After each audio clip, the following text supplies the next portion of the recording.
Y en más información, la presidenta de Perú, Dina Boluarte, asistió hoy al funeral del expresidente Alberto Fujimori y brindó el pésame de manera personal a Kenji y Keiko, hijas del mandatario, quien murió este miércoles a los 86 años en la ciudad de Lima, tras padecer cáncer de lengua por más de 27 años. El gobierno peruano decretó 3 días de duelo nacional.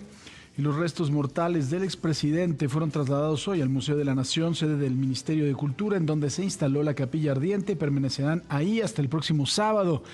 Un hombre de verdad, mire, primero yo creo que tenemos de alguna forma que entender la complejidad política que tiene el Perú. Dina Boluarte, una presidenta que tiene en este momento el 6% de aprobación de su gestión. El señor Fujimori, un hombre que en un momento fue adorado porque en 1992, creo, fue cuando se encabezó por parte de su gobierno la captura de Abimael Guzmán, el líder de Sendero Luminoso. No sé si usted se acuerda de este juicio que llamó mucho la atención porque lo tenían en una jaula ahí con un traje a rayas, porque había herido mucho a Perú, ¿no? Evidentemente.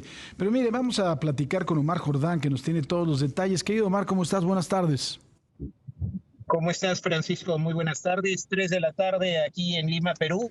Atentos también a estos días de duelo que se han decretado por parte del Ejecutivo tras la muerte del expresidente Alberto Fujimori. Oye, pues ya lo estábamos comentando, mi querido Omar, ¿no? Un asunto muy complejo el que tiene Perú con la relación de sus expresidentes, todos en la cárcel. Dina Boluarte en un escándalo también de corrupción con 6% de aprobación. Pero con todo y todo me parece que hay mucha gente que todavía recuerda con cariño a Fujimori.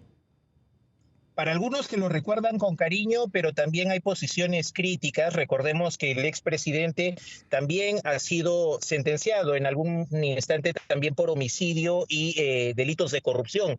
Esto también que ha polarizado y dividido al país, teniendo en cuenta aquellos que agradecieron al expresidente por lo bueno, pero también ha sido criticado por lo malo. Recordemos que también el expresidente tuvo vinculación con otro investigado y también sentenciado que fue Vladimiro Montesinos. Recordemos el caso de los denominados Vladivideos, donde se destapó la situación de corrupción que ocurría en su gobierno. Esto que mantiene divisiones todavía y que hay que ver ahora qué viene luego de la muerte del expresidente, qué escenario político se viene, porque también hay que tener en cuenta que vino una situación de antifujimorismo, no solo por el caso de Alberto Fujimori, sino también la continuidad con su hija Keiko Fujimori, continuando, digamos, el legado de su padre, el exmandatario.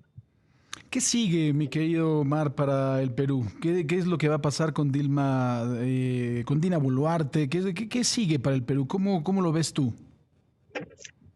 Hay que tener en cuenta que en el caso de la presidenta Boluarte también hay investigaciones por presuntos delitos de corrupción de funcionarios. Recordemos que el caso de ella también tiene investigaciones por las muertes ocurridas en las protestas cuando ella asume el poder en diciembre del 2022 tras la salida de Pedro Castillo del gobierno.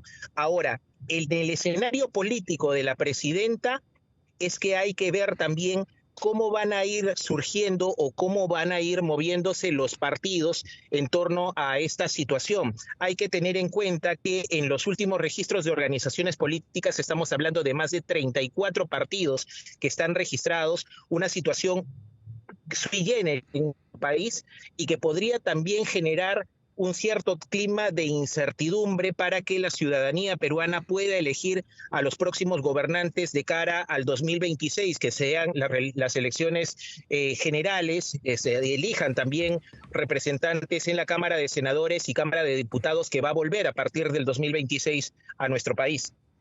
Pues querido Omar, te mando un abrazo cariñoso y con afecto desde aquí, desde México. Gracias, Omar.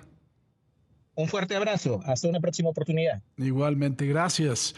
Las 2 de la tarde con 5 minutos, tiempo del centro de la República Mexicana. ¿Sabe qué? Le quiero recomendar un libro de Santiago Roncayolo, se llama La Cuarta Espada. Es precisamente al respecto de Abimael Guzmán y créame que ahí entiende usted un poquito la complejidad de todo lo que fue Sendero Luminoso, ¿no? Y de parte de pues, lo que fue el Perú en aquella época, de los bombazos que había, etcétera. La verdad es que muy, muy interesante.